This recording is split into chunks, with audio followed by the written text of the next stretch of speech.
আজকের রেসিপি থাকবে স্পেশাল। একটা তরকারিতে ভাত খেতে পারবেন পেট ভরে অনায়াসে, খাসির মাংসকে হার মানাবে। হ্যালো ভিউয়ার্স, আসসালামু আলাইকুম। আশা করি সবাই ভালো আছেন। হাতে মেখে ইলিশ মাছ দিয়ে কচুরমুখী ঝোল করব। লবণ দিয়ে আমি ইলিশ মাছগুলো মেখে হালকা করে ভেজে নেব। চুলে একটা ফ্রাই প্যান দিয়ে সয়াবিন তেল দিয়ে দিচ্ছি।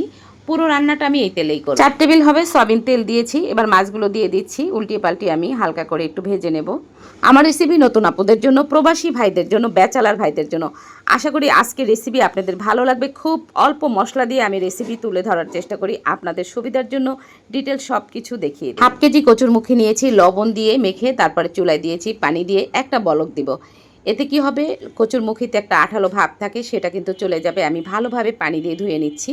কচুরমুখী দিয়ে মাছ রান্না করলে এভাবে করতে পারেন যদি আপনাদের ভালো লাগে। আমি কিন্তু একেবারে কলের নিচে ভালোভাবে কচুরমুখীগুলো ধুয়ে নিয়েছি। মাছগুলো ভেজে ওই তেলেই আমি 4টা পেঁয়াজ কুচি দিয়েছি, 2 চামচ লাল মরিচের গুঁড়া দিয়েছি, 1 চামচ হলুদের গুঁড়া দিয়েছি, স্বাদ মতন লবণ দিয়েছি।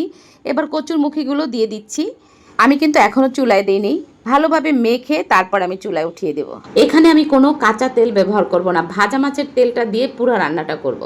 ঢাকনা দিয়ে চুলায় উঠিয়ে দিয়েছি, চুলার আগুনটা একেবারে মিডিয়াম রেখেছি। প্রিয় আপুরা, যদি আপনাদের ভালো লাগে এভাবে ইলিশ মাছ দিয়ে কচুরমুখী রান্না করে খেতে পারেন হাতে মেখে। এর স্বাদ কতটা বেশি আপনি না খেলে বুঝবেন না।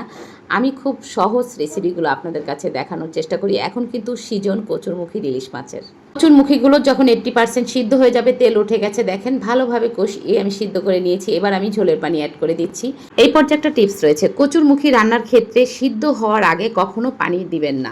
ঝোলের পানিটা সিদ্ধ হওয়ার পরে দিতে হবে, তাহলে না হলে কিন্তু কচুরমুখীগুলো শক্ত হয়ে যাবে, সিদ্ধ হবে না।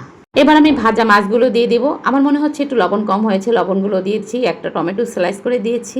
এভাবে কচুরমুখী দিয়ে ইলিশ মাছের ঝোল করলে পেট ভরে ভাত খেতে পারবেন অনায়াসে। আপনাকে আর কিছুই লাগবে না, এক তরকারি দিয়ে পেট ভরে ভাত খেতে পারবেন। কিসের ভাই, খাসির মাংস আর গরু মাংস।